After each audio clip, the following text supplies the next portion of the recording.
Hello and welcome to online Adda for study बनिस्पैड for learning. दोस्तों स्वागत है आप सभी का एक बड़ी और लेटेस्ट अपडेट के बारे में जो कि संबंधित है बीएड वर्सेस बीटीसी मामले पर नई बेंच करेगी सुनवाई सुप्रीम कोर्ट में। यानी कि बीएड वर्सेस बीटीसी मामला एक बार फिर से सुप्रीम कोर्ट जा चुका है और ये सबसे महत्वपूर्ण है बीएड को लेकर, प्राथमिक में बीएड के लिए, क्योंकि अब इस मामले पर सुप्रीम कोर्ट में जो सुनवाई हो रही है उसके अंदर जो बेंच आप सभी के लिए गठित की गई है वो काफी ज्यादा महत्वपूर्ण है, क्योंकि इसी बेंच के जजेस के माध्यम से बीएड को प्राथमिक शिक्षक भर्ती में शामिल किया गया था। इसके अलावा कोर्ट का फैसला भी पलटा और साथ ही अगर बात की जाए और भी अपडेट को लेकर, क्योंकि ये जो सुनवाई आप सभी की होने वाली है ना, इसी के आधार पर लगभग सभी भर्तियां अब पूरी होंगी और सभी भर्तियों में इसी ऑर्डर को फॉलो किया जाएगा जो कि अब सुनवाई होने जा रही है और इसको आपको जानना बेहद आवश्यक है। डिटेल में बात करें उससे पहले चैनल को सब्सक्राइब करके बेल आइकन को दबा लो और वीडियो को लाइक कर दो। साथ ही रियल ऑथेंटिक जानकारी के लिए आप हमारी टेलीग्राम या फिर इसके अलावा व्हाट्सएप चैनल से जुड़ सकते हैं, जहां पर सब्सक्राइब का बटन लगा होता है वहीं पे आपको लिंक मिल जाएंगे, चैनल पे जाकर चेक कर सकते हैं। मुद्दे पे आ जाते हैं। मुद्दा देखने के लिए मिलता है बीएड वर्सेस बीटीसी मामले पर नई बेंच अब इस मामले पर सुनवाई करने जा रही है सुप्रीम कोर्ट ऑफ इंडिया में, क्योंकि एक बार फिर से सुप्रीम कोर्ट के अंदर मामला चला गया है। 11 अगस्त 2023 को जब सुप्रीम कोर्ट ने अपना फैसला सुनाया था, उसके बाद लगातार ये कन्फ्यूजन बना हुआ था कि इस ऑर्डर को किस तरीके से फॉलो किया जाए और बीएड के लिए अभी क्या क्या संभव रास्ते और मौजूद हैं। उन तमाम मुद्दों को लेकर बार बार याचिकाएं कभी हाई कोर्ट में डाली गई तो कभी सुप्रीम कोर्ट ऑफ इंडिया में। कुछ याचिकाएं बीएड के पक्ष में देखने के लिए मिली तो कुछ याचिकाएं बीएड के खिलाफ भी देखने के लिए मिली और ये याचिका एक बार फिर से सुप्रीम कोर्ट गई है, जिसकी जानकारी मैं आपको इस वीडियो के माध्यम से देने वाला हूं। लेकिन उससे पहले मैं आपको थोड़ा बता दूं इस बेंच के बारे में। ये जो बेंच है वो काफ़ी ज़्यादा महत्वपूर्ण है बीएड के लिए। हालांकि आप जानते हैं कि सुप्रीम कोर्ट ऑफ इंडिया में जब सुनवाई होती है तो बेंच डिपेंड नहीं करती है, जज डिपेंड नहीं करते हैं, डिपेंड करते हैं कि आपने कौन से तथ्य लगाए हैं, कौन से आपने प्रूफ लगाए हैं अपने लिए, जिसके आधार पर कोर्ट अपना फैसला सुनाती है। ये बात बिल्कुल सत्य है कि कोर्ट फैक्ट पे ही आप सभी के फैसले को सुनाती है। लेकिन इस बेंच के माध्यम से बीएड को लेकर प्राथमिक में सम्मिलित करने के संबंध में पहले भी ऑर्डर जारी किया है और बीएड को प्राइमरी में शामिल किया है।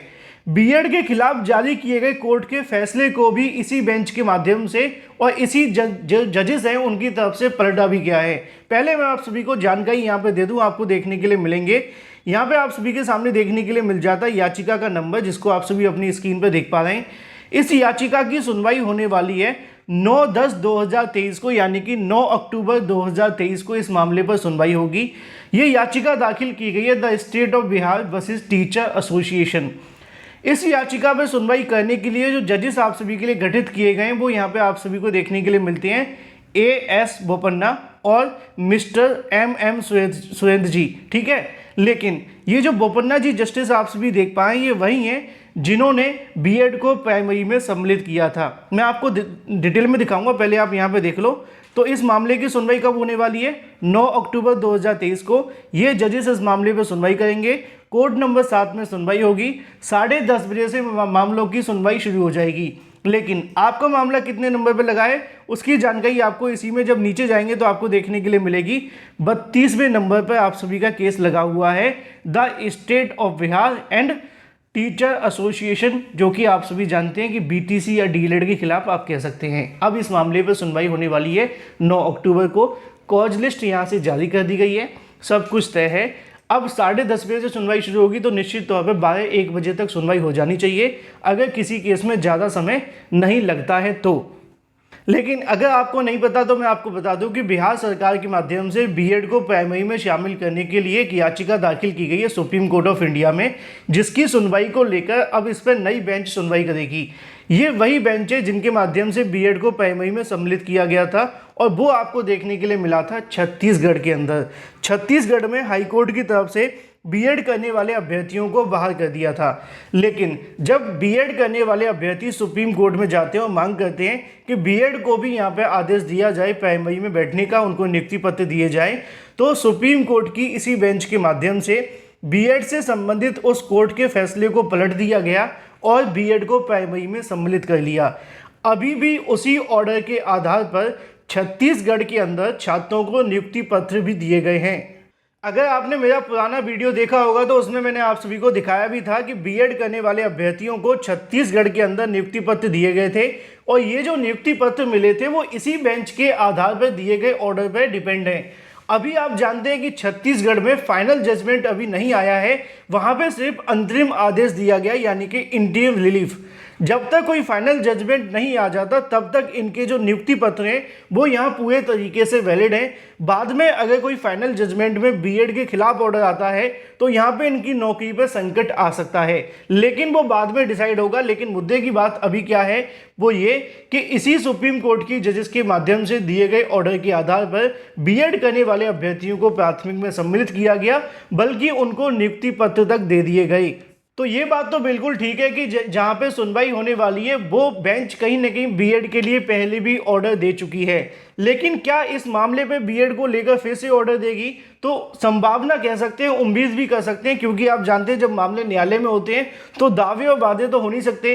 तो बीएड वर्सेस बीटीसी मामले पर जो राजस्थान सरकार के खिलाफ जो याचिका दाखिल की गई है बिहार सरकार ने, उसमें उन्होंने ये मांग की है कि जो बीएड करने वाले अभ्यर्थी पहले से बिहार शिक्षक भर्ती में बैठे हैं, उनको परीक्षा देने का मौका मिला है, अब उनका रिजल्ट जारी करके उनको नियुक्ति पत्र दे दिए जाए। बेशक बाद की भर्तियों के अंदर उनको न बिठाया जाए, क्योंकि सुप्रीम कोर्ट का जो आदेश है वो हम मान लेंगे, लेकिन बिहार में चल रही शिक्षक भर्ती के अंदर उनको राहत दे दी जाए। अब इस मामले पर देखना यह होगा कि जजेस के माध्यम से क्या 11 अगस्त 2023 के ऑर्डर को ही फॉलो करने की बात की जाती है, या फिर जो बीएड करने वाले अभ्यर्थी बिहार शिक्षक भर्ती में बैठे थे उनको भी बैठने का मौका दे दिया जाएगा और उनको नियुक्ति पत्र देने का आदेश दे देते हैं। अगर ऐसा होता है तो निश्चित तौर पर उत्तर प्रदेश के अलावा और भी जो केवीएस वगैरह जो भर्तियां चल रही हैं उनके भी रास्ते खुल जाएंगे। अब आप कहेंगे केवीएस के अंदर तो लिखा हुआ था, वहां लिखा तो था, लेकिन अगर कोर्ट ऐसा कोई आदेश देती है तो केवीएस के बीएड करने वाले अभ्यर्थी उस आदेश के आधार पर सुप्रीम कोर्ट में याचिका दाखिल करके केवीएस के अंदर भी बीएड को सम्मिलित करा सकते हैं। यानी कि मामला काफी पेचीदा है। जो होने वाली सुनवाई 9 अक्टूबर 2023 को है। अगर इसमें एक बार फिर से बीएड के पक्ष में फैसला आता है तो सभी की सभी पुरानी भर्तियां पूरे तरीके से सेफ हो जाएंगी और यही आदेश लगभग सभी भर्तियों में आपको लागू होता हुआ दिखाई देगा। लेकिन जैसा कि मैंने स्टार्टिंग में कहा कि किसी बेंच के किसी के पक्ष में होने, निष्पक्ष होने की बात नहीं है, क्योंकि बेंच किसी के पक्ष में नहीं होती है। बस उन्होंने पहले एक आदेश जारी किया है, इसलिए मैंने आप सभी को इसके बारे में जानकारी दी। डिपेंड करेगा कि बिहार सरकार के माध्यम से दिए गए तथ्यों को सुप्रीम कोर्ट समझती है और सुप्रीम कोर्ट अगर उससे अग्री हो जाती है यानी कि सहमत हो जाती है तो बीएड करने वाले अभ्यर्थियों को राहत दी जा सकती है। काफ़ी महत्वपूर्ण होने वाली सुनवाई है 9/10/2023 की। जो भी अपडेट रहेगी आपको इस चैनल के माध्यम से रियल ऑथेंटिक सबसे पहले दी जाएगी।